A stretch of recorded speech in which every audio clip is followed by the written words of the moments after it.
Labāk, tagad kārta biržas speciāli balvai. Tā tiek pasniegta jau kopš 2000. gada. Varētu domāt, ka ir 8 balvas ieguvēji. Patiesībā tā nav.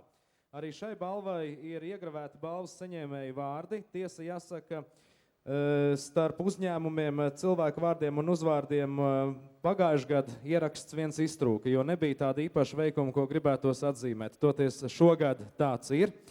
Un es gribu dot vārdu balvas pasniegšanai Rīgas fonda biržas valdes priekšsēdētājai Daigai Auzņiem-Meloksnē.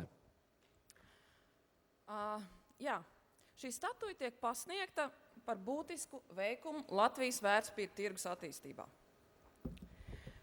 Šogad izvērtējot notikušo, birža nolēma piešķirt biržas speciālu balvu žurnālistam. Žurnālistam, kas daudz un analītiski ir rakstījis un vienlaikus arī izglītojis lasītājus par vērtspapīra tirgus norisēm, par kapitāla piesaisti, par tirdzniecības aktivitāti. Balvas laureāts to ir darījis vismaz 4 dažādos mēdījos. Kāds teiktu, ka to izdarīt nav viena cilvēka spēkos. Taču pavisam noteikti var teikt, ka to var izdarīt 2 cilvēki. Un tādēļ biržas speciāla balva šogad tiek piešķirta 2 žurnālistēm – Aigai Pelānei un Ingūnai Ukenābelei no ziņu aģentūras BNS, analītiskā portāla Baltic Business Service, par kvalitatīvām publikācijām izdevumos Lietišķā diena, Bilance, Miljons un, protams, arī pašā BNS un portālā Baltic Business Service.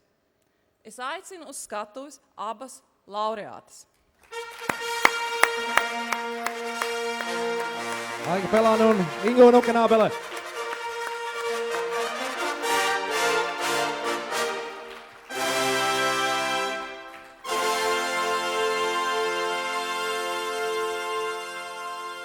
Es nezinu, kā jūs to balvu sadalīsiet, bet es sirsnīgi sveicu. Paldies. Paldies. Un es došu tad pirmo. Gribētos arī piebilst, ka cilvēks, kurus jūs redzat uz skatuves kā balvu saņēmējs, ir arī autors grāmatai ar nosaukumu no 10 līdz 14 vērtspapīru tirgus Latvijas pieredze.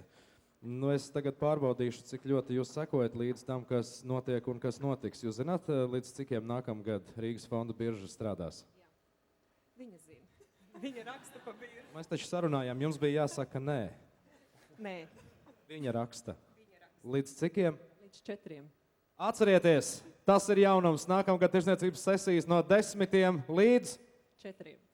4. Aplausi! Aiga Pelāne un Ingūna Ukenābele.